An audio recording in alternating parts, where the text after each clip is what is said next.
이 족보책이 있었던 기억이 납니다. 아버지는 가끔 그 족보책을 꺼내 드시고는 이 자녀들에게 이 가문의 계통을 알아야 한다며 쭉 설명을 해 주시곤 하셨습니다. 그런데 사실 어린 제게 족보가 뭐 그리 큰 관심이었겠습니까? 이 아버지가 얘기하시면 또 얘기하시나 보다 하고 그냥 흘러 들었던 것 같은데, 시간이 지나고 나서 한참 뒤에 생각을 해보니까 기억하려고 했던 것은 아닌데 한 가지가 뚜렷하게 기억에 남아 있었습니다. 예, 저는 정약포 대감의 셋째 아들의 32대 손이라는 것. 예, 이 한 가지는 이 기억에서 지워지지 않았습니다. 마치 이 전역한 지 28년이 지난 지금 시점에도 제 의지와는 상관없이 이 군번을 정확히 기억하고 있다는 것과 같았습니다.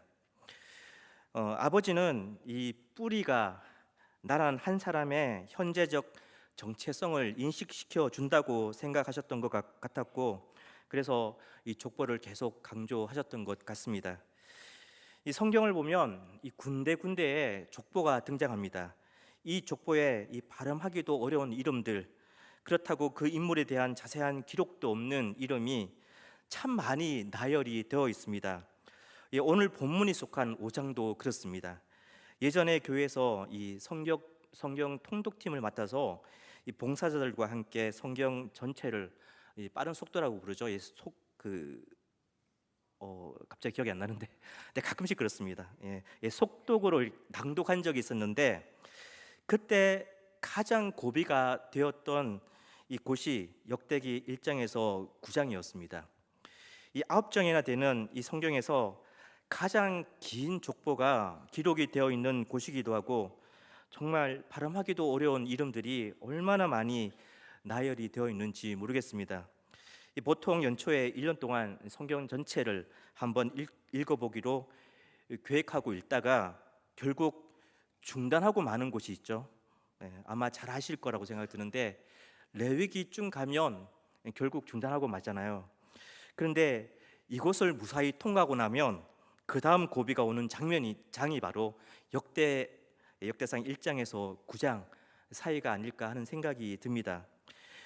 굳이 알아야 할 필요가 없을 듯한 사람들의 이름이 왜 그렇게 많이도 기록이 되어 있는 것일까? 아마 이런 생각 한 번쯤은 해보시지 않았을까 하는 생각이 있습니다. 사실 성경은 족보책이 아닙니다. 모든 인류의 이름이 다 기록이 되어 있지는 않다는 말입니다. 오늘 본문에도 이 아담의 이 아들 중에 이 셋의 계보만 기록이 되어 있습니다. 이 성경에 등장하는 족보는 구속 역사에 관계되는 사람 위주로 기록이 되어 있습니다. 아담으로부터 예수 그리스도에 이르기까지 하나님께서 어떻게 죄로 인해 죽음으로 끝날 인간을 구속해 가시는지를 이 사실적으로 보여주시기 위해 그 구속 역사에 쓰임 받은 인물들 중심으로 이 구체적으로 기록을 해 두었습니다. 때로는 이 하나님의 은혜를 선명하게 드러내시기 위해 신앙과 대조적인 이 행보를 걷는 이들의 계보도 기록을 해 두시기도 하셨지만, 이 성경의 굵직굵직한 족보에는 구속 역사에 관계된 사람들의 이름을 기록해 두셨습니다. 그래서 이 성경에 등장하는 족보는 하나님의 신비로운 손길과 놀라운 은혜를 생생히 보여주는 기록이 되는 것입니다. 오늘 본문이 그러합니다. 이 하나님으로부터 시작된 첫사람 아담, 원래 그와 그의 아내 그리고 그 후대에게 주어진 복과 은혜는 실로 놀라운 것들이었습니다. 하나님과의 교제 안에서 솟아나는 기쁨, 또 부부 사이에서뿐 아니라 이 하나님께서 만드신 만물을 통해 얻게 되는 이 충분한 만족, 그뿐 아니라 노동마저도 즐거움이었습니다. 그런데 죄가 그 모든 기쁨을 다 깨트려 버렸습니다. 하나님과의 관계와 질서를 무너뜨렸고, 그러자 모든 관계와 질서 또 정체성의 왜곡과 혼돈이 일어나 버렸습니다. 그와 함께 죽음이 찾아왔습니다. 그렇게 인류는 허무하게 막을 내리는 것 같았습니다. 그런데 하나님은 인류를 결코 포기하지 않으셨습니다. 오히려 인류가 범한 죄의 대가를 대신 치르고서라도 인류를 회복시킬 길을 만드셨습니다. 비록 바로 이 독생자 예수 그리스도, 그분을 통해 회복을 이루고자 하셨습니다. 바로 이 족보에 예수 그리스도가 오실 길이 담겨 있습니다. 앞서 언급했던 것처럼 이 족보에는 이 하나님으로부터 시작해 아담과 셋, 그리고 그 후대의 모든 이름이 다 기록이 되어 있지는 않습니다.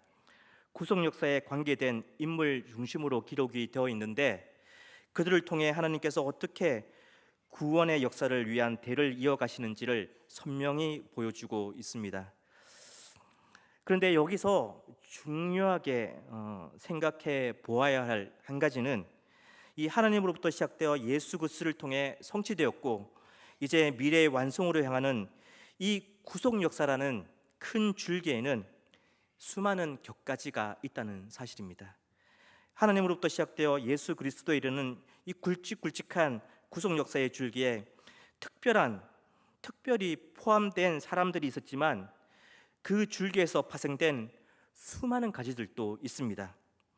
이 성경이 이 믿음의 격가지에 속한 자들에 대해서 참 많이 언급을 하고 있습니다.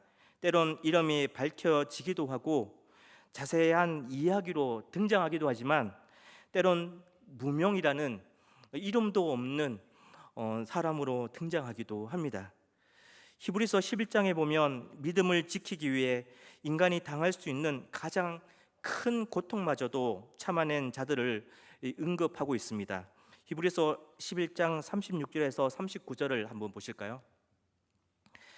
제가 한번 읽어보겠습니다. 또 어떤 이들은 조롱과 채찍질뿐 아니라 결박과 옥에 갇히는 시련도 받았으며 돌로 치는 것과 톱으로 켜는 것과 시험과 칼로 죽임을 당하고 양과 염소의 가죽을 입고 유리하여 궁핍과 환난과 학대를 받았으니 이런 사람은 세상이 감당하지 못하느니라. 그들이 광야와 산과 동굴과 토굴에 유리하였느니라. 이 사람들은 다 미움으로 말미암아 징계를 받았으나 약속된 것을 받지 못하였으니, 온갖 어려움과 핍박 속에서 믿음을 지켜낸 자들입니다. 세상 그 무엇도 하나님과의 관계를 끊어내지 못함을 보여주는 주님의 증인으로 산 사람들입니다. 이들 중에는 성경의 이름과 행적이 기록된 사람들도 있지만 그렇지 않는 자들도 있습니다. 어떤 이들은 누군지, 어떤 스토리가 담겨 있는지에 대해 언급조차 없는 자들도 있습니다. 이들뿐이겠습니까? 성경 기록 이후의 역사에서도 이 믿음의 가지에 속한 자들이 참 많이 있었고, 그들 중에는 참 많은 분들이 이름도 없이 빛도 없이 묵묵히 믿음의 길을 걸어낸 자들이 또 있었습니다. 이 모든 사람들의 이야기가 바로 구속 역사와 한 본질을 이루고 있고 하늘을 향한 그 한 방향성상에 있습니다. 오늘을 사는 우리도 마찬가지입니다. 우리는 거대한 구속 역사의 줄기에서 파생한 작은 한 가지로서의 역할을 묵묵히 감당해온 그 누군가를 통해 이 복음을 전해 듣게 되었습니다. 우리는 그렇게 구속의 은혜 속에 거하게 되었고, 또 우리 또한 구속 역사의 작은 한 가지로 인생을 살아갑니다. 그리고 누군가가 그러했듯이 우리 역시 이 구속 역사의 작은 가지로서 또 다른 가지를 만들어내는 역할을 감당해야 하는 책임이 있습니다. 즉, 이 복음의 연결고리가 되어야 한다는 말입니다. 가족이든 지인이든 후대든 우리가 한 번쯤 만나는 사람들이든 하나님은 그런 역할로 우리를 지금 우리의 자리로 보낸 것입니다. 하나님은 우리가 남에게 해를 끼치지 않고 그저 별 문제 없이 인생을 산 것만으로 우리를 평가하지는 않으실 겁니다. 그것은 마치 한 달란트를 받아서 파묻어 두었다가 주인이 돌아오자 그 한 달란트를 돌려준 것으로 책임을 다했다고 생각한 그 종이 오히려 책망을 받은 것과 같습니다. 하나님은 우리 자신을 잘 지켜야 하는 역할과 책임도 부여하셨지만 다른 사람들에게 선한 영향력을 끼치는 역할과 책임도 함께 부여하셨습니다. 이것을 늘 기억해야 할 것입니다. 오늘 족보에는 많은 사람들이 등장하는데 그 사람들 중에 좀 눈여겨볼 사람들이 있습니다. 그중 한 명이 바로 에녹이라는 사람입니다. 이 에녹에 대해서는 다른 사람들과 달리 이 4절을 할애해서 기록을 해 두었는데 21절부터 24절을 한 번 더 읽어보겠습니다. 에녹은 65세에 무두셀라를 낳았고 무두셀라를 낳은 후 300년을 하나님과 동행하며 자녀들을 낳았으며 그는 365세를 살았더라. 에녹이 하나님과 동행하더니 하나님이 그를 데려가심으로 세상에 있지 아니하였더라. 이 구절 속에 특별히 주목을 끄는 두 문구가 눈에 들어오는데 바로 하나님과 동행이라는 문구와 하나님이 그를 데려가심으로라는 문구입니다. 이 하나님과 동행, 하나님이 데려가심으로라는 이 말들은 하나님의 나라와 관련된 대표적인 표현들입니다. 하나님의 나라는 분명 미래적인 의미를 담고 있는 말입니다. 믿는 우리가 언젠가 입성하게 될 곳입니다. 그런데 그런 미래적인 의미와 함께 이 하나님의 나라라는 단어는 현재적인 것이기도 합니다. 무슨 말인가 하면 언젠가 미래에 거하게 될 하나님의 나라는 현재 우리의 삶에도 아주 밀접하게 영향을 끼치고 있다는 것입니다. 다시 말하면 미래에 온전히 경험하게 될 그 하나님의 나라의 가치를 현재의 삶에서도 미리 경험하고 맛볼 수 있다는 것입니다. 언제 그것이 가능한가 하면 바로 하나님과 동행할 때입니다. 그래서 찬송가 438장인 내 영혼이 은총 입어라는 곡을 작사한 이 버틀리로 이렇게 고백했습니다. 높은 산이 거친 들이 초막이나 궁궐이나 내 주 예수 모신 곳이 그 어디나 하늘나라. 하나님 나라를 경험하는 데에는 내가 무엇을 가지고 있든 가지고 있지 않든 그것이 문제되지 않습니다. 또한 내가 어떤 위치에 있는가도 아무런 문제가 되지 않습니다. 내가 어떤 일을 하느냐 역시 문제가 되지 않습니다. 주어진 그 자리에서 내가 누구와 함께 있느냐, 누구와 동행하는가, 누구와 깊은 교제를 나누고 있는가, 하나님의 나라를 가치를 경험하고 아는데 아주 중요한 역할을 합니다.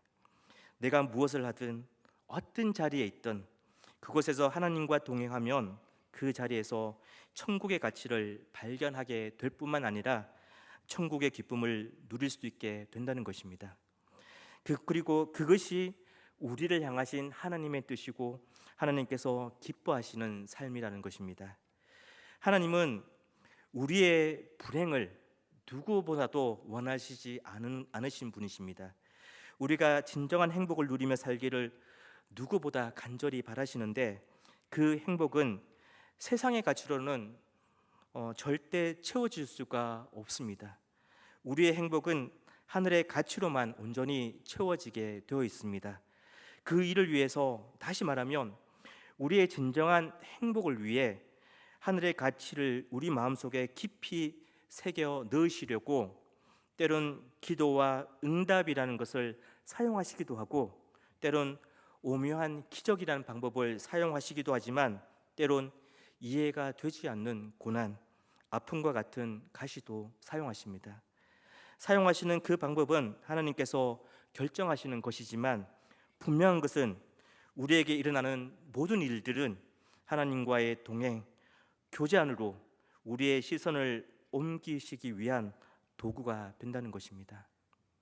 그래서 우리에게 일어나는 모든 상황에 대한 우리의 자세는 어디에 마음의 시선을 둘 것인가에 있습니다.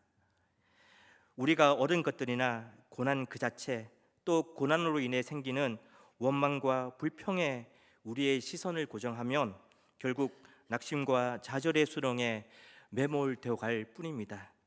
반대로 어떤 상황에서도 시선을 하나님께로 옮겨 하나님과의 교제, 동행을 시작하면 높은 산이 거친 들이 초막이나 궁궐이나 내 주 예수 모신 곳이 그 어디나 하늘나라라는 이 고백이 우리의 고백이 된다는 사실입니다. 이것이 바로 신앙의 역설이고 신앙의 진수입니다. 기독교 영성 작가이자 교수인 제럴드 시처라는 분이 쓴 하나님 앞에서 울다라는 책이 있습니다. 제게도 이 상실의 고통 속에서 깊이 고뇌하고 시더 마른 때가 있었기에 정말 공감하면서 읽었던 기억이 납니다. 이 책은 이 제럴드 시츠 교수님이 직접 경험한 이 상실의 고통과 그 상실에서 어떻게 회복이 되었는지 그 모든 과정을 다 담고 있습니다. 그 내용을 간략히 말씀드리자면 이렇습니다. 이 제럴드 시츠 교수님 부부는 이 순수한 열정으로 하나님을 믿고 섬기며 살던 사람들이었습니다.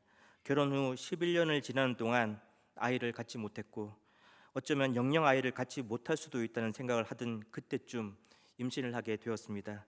그리고 그 후 6년 동안 4아이를 낳았습니다. 그렇게 바라던 아이들과 함께하는 그 시간들이 두 사람에게는 즐거움을 넘어선 이 경이로운 시간이었다라고 고백하기까지 합니다. 어느 날 가을 이 교수님의 아내 린다는 집에서 두 아이에게 미국 원주민 역사를 가르치고 있었습니다. 그러다 이 미국 인디언 생활을 한번 직접 접해보면 좋겠다는 생각에 인디언 집회에 참석하는 것으로 원주민 역사 공부를 마무리하기로 마음을 먹었습니다. 시처 교수님 부부는 금요일 오후에 4아이들과 또 어머니와 함께 미리 얘기해둔 인디언 부족 마을을 방문했습니다. 그곳에서 이 부족 사람들과 저녁 식사를 함께하며 그들의 장래와 현안들에 대한 진지한 대화를 나누기도 했고 그들의 전통 집회에 참석하기로 했습니다. 그들의 춤에 관한 예화를 듣고 함께 춤을 추면서 또 여러 시설들을 방문하면서 이 몰랐던 원주민의 이 삶에 대해서 참 많은 것을 알게 되었습니다. 어느덧 시계는 저녁 8시를 지나게 되었고 어둠이 짙게 드리웠습니다. 그제서야 이 원주민들과 작별 인사를 나누며 집을 향해 시동을 켰습니다. 10분 정도 달렸을까 이 고속도로 맞은편에서 차량 한 대가 아주 빠른 속도로 달려오고 있었고 결국 그 차는 중앙선을 넘어 이 제럴드 시처 가족이 탄 차와 정면으로 충돌해 버렸습니다. 이 제럴드 시처 교수님은 그날 사고로 어머니와 아내 그리고 2명의 아이를 잃었습니다. 그는 그의 책에 사고 당시의 처참한 모습 또 말할 수 없는 충격과 번민의 감정을 아주 생생하게 그려 놓았습니다. 그는 그가 겪게 된 이 상실의 고통과 아픔을 이렇게 표현했습니다. 이 갑자기 밀려든 대홍수 같은 상실감이 밀려들어와 미처 빠지지 않은 물처럼 영혼에 나 있는 모든 틈과 균열을 비집고 안으로 잠식해 들어와 아프게 했다. 심한 우울증에 시달렸고 나를 지탱하던 모든 것들이 서서히 무너져 내리는 것만 같았다. 그에게는 이제 남은 2아이가 있었고 그는 삶이라는 현실을 마주하며 하루하루 이 고통을 껴안고 씨름한 채 남은 2아이를 길러야 했습니다. 그는 책에 그가 내적으로 겪은 이 고통과 변화의 과정을 다 기록해 두었습니다. 정말 벗어나기 힘든 이 고통의 시간이었지만 도저히 헤어나올 수 없을 것 같은 극한 상실의 어둠의 터널에서 이 한 줄기 흐릿한 소망의 빛을 조금씩 보기 시작했습니다. 그리고 시간이 흐르며 그 빛은 조금씩 더 선명해져 갔습니다. 제럴드 시처 교수님은 이렇게 고백했습니다. 사고가 나기 훨씬 전부터 나는 크리스천으로 살아왔지만 그날 사고 이후에 하나님께서는 정말로 살아계신 실체로 내게 다가오셨다. 하나님에 대한 확신은 이전보다 훨씬 강해졌다. 나는 하나님을 감동시켜야 한다거나 하나님께 내 자신을 증명해 보여야 한다는 부담에서 거의 벗어났다. 그러면서도 나는 전심전력으로 그분을 섬기고 싶은 마음이 간절하다. 상실로 인한 고통을 여전히 느끼고 있지만 나는 그 어느 때보다 마음이 너그럽다. 은혜가 나를 변화시켰다. 놀라운 하나님의 은혜다. 나는 고통을 느끼니 견뎌내고 반대편 끝까지 간 게 아니다. 아니 고통 속에 있으면서 그 고통 속에서 은혜를 발견했다. 그 은혜가 나를 살게 했고 결국에는 나를 자라게 했다. 나는 내 마음을 열어 내 삶 중심에 하나님을 모셔들었고 하나님이 다스리시는 영역을 조금씩 알아가고 있다. 결국 하나님께서는 우리에게 공평한 삶을 허락하신다. 은혜가 머무는 세상에 사는 일은 절대적인 공정함만 있는 세상에서 사는 것보다 훨씬 낫다. 은혜가 있는 세상은 우리가 마땅히 받아야 할 것 이상을 우리에게 허락한다. 우리에게 생명을 허락할 것이며 우리가 고통 가운데 있다 하더라도 그 사실은 변함이 없다. 이 제를더 시츠는 극한 상실에 함몰되기도 했지만 그곳에 인생을 놓아버리지 않았습니다. 고통스러워도 하나님 앞에서 울었습니다. 그는 여전히 하나님을 신실하게 따르는 이 가정이 왜 이런 일을 겪어야 하는지 이해할 수는 없었지만 그러나 하나님의 선하심은 부인할 수 없었습니다. 아니, 자신의 문제와 상관없이 하나님의 선하심은 오히려 더 선명해졌습니다. 그리고 하나님의 동행이 이전보다 더 강렬한 확신으로 밀려들었습니다. 그리고 천국에 대한 소망이 이전보다 더 강해졌습니다. 하나님의 공평은 이 세상을 초월한 우리가 영원히 살게 될 그곳에서의 공평임을 알게 되었습니다. 짧은 이 세상에서의 시간이 지나면 언젠가 영원한 천국에서 사랑하는 가족 모두와 만나 영원한 기쁨을 누리게 될 것을 더욱 선명히 믿고 받아들이게 되었습니다. 하나님과의 동행, 하나님과의 교제가 바로 남겨진 이 땅에서의 의미임을 알게 되었습니다. 그리고 이 땅에서의 진정한 가치가 무엇인지도 알게 했습니다. 사실 이런 고백은 이 제럴드 시초 교수님뿐만 아니라 이 땅에서 믿음으로 살았던 수많은 신앙의 이 선배들의 고백이기도 합니다. 히브리서 11장 5절에 보면 이 에녹에 대해서 이렇게 기록합니다. 믿음으로 에녹은 죽음을 보지 않고 옮겨졌으니 하나님이 그를 옮기심으로 다시 보이지 아니하였느니라. 그는 옮겨지기 전에 하나님을 기쁘시게 하는 자라 하는 증거를 받았느니라. 믿음의 삶은 하나님을 기쁘시게 하는 것인데 그것은 바로 하나님과 동행하는 것입니다. 에녹은 죽지 않고 하나님의 나라로 가는 특별한 은혜를 입었지만 그것은 특별한 의미를 보여주시는 상징적인 사건입니다. 하나님과의 동행은 죽음이 결코 갈라놓을 수 없다는 것을 보여줍니다. 그리고 하나님과의 동행은 죽음이라는 저주의 사슬을 푸는 열쇠가 된다는 것을 보여줍니다. 우리는 다 언젠가 이 땅에서 죽겠지만 그것이 영원한 죽음을 의미하는 것은 아닙니다. 영원한 나라로 건너가기 위한 과정일 뿐입니다. 그래서 죽음은 마지막이 아니라 새로운 시작입니다. 우리는 영원한 하나님의 나라에서 주님과의 동행, 교제의 완전한 기쁨을 영원히 누리게 될 때가 반드시 옵니다. 그 미래에 주어질 완전한 기쁨이 바로 오늘을 사는 우리의 삶에서도 구현이 되어지기도 하는데 그것은 바로 주님과 동행할 때입니다. 주님과 교제할 때입니다. 2011년도에 저의 외숙모님이 60세의 젊은 연세로 주님의 부르심을 받으셨습니다. 이 외숙모님은 제게는 먼저 떠나신 어머니를 대신할 정도로 참 따뜻하고도 자상한 분이셨습니다. 일상에 대한 이야기 또 신앙에 대한 이야기를 참 많이 나누었고 언제나 신앙으로 삶을 살아내시려고 애쓰시는 분이셨습니다.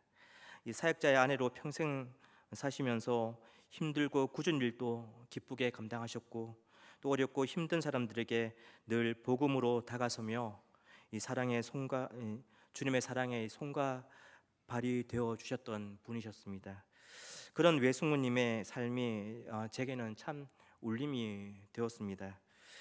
그 외숙모님이 이 젊은 연세에 암으로 이제 마지막 시간을 보내고 계셨고 어느 날 이제 이 땅에서의 주어진 시간이 얼마 남지 않았다고 직감하셨는지 이 조금의 힘이 남아 계실 때 지인 모두에게 마지막 인사를 나누기 위해서 일일이 다 전화를 하셨습니다. 어느 날 제게도 전화를 주셔서 이런저런 격려를 해주시며 마지막 인사를 하셨습니다. 이 함께 보낸 시간이 너무 감사했다며 이제 이 땅에서는 헤어지게 되겠지만 영원한 하나님 나라에서 다시 만날 테니까 우리 기쁨으로 서로 인사하자라는 말씀을 마지막으로 하셨습니다. 비록 육체의 연약함 때문에 기운이 없으시긴 했지만 저는 외숙모님의 그 목소리에서 이 하나님과 동행함에 대한 기쁨, 또 하나님 나라에 대한 이 강렬한 소망이 담겨 있음을 느낄 수 있었습니다. 이 외숙모님이 마지막으로 제게 한 책 이야기를 나누어 주셨는데, 이 바로 브라더 로렌스라는 이 평신도 수도사가 쓴 이 하나님의 임재 체험학이라는 책이었습니다. 2,200만 권이나 팔려 이미 이 베스트셀러가 된 책이기도 했고, 저도 마음이 복잡할 때 가끔씩 꺼내 읽던 책이기도 했었는데, 외숙모님은 이 하나님과 동행하며 하나님의 임재를 경험하기 위해 부단히 애쓴 이 브라더 로렌스라는 사람처럼 그런 삶을 권유하고 싶으셨던가 봅니다. 이 브라더 로렌스는 18세 때 회심을 하고 이 수도원에 들어가 인생의 대부분을 이 그 수도원 취사장에서 보냈습니다.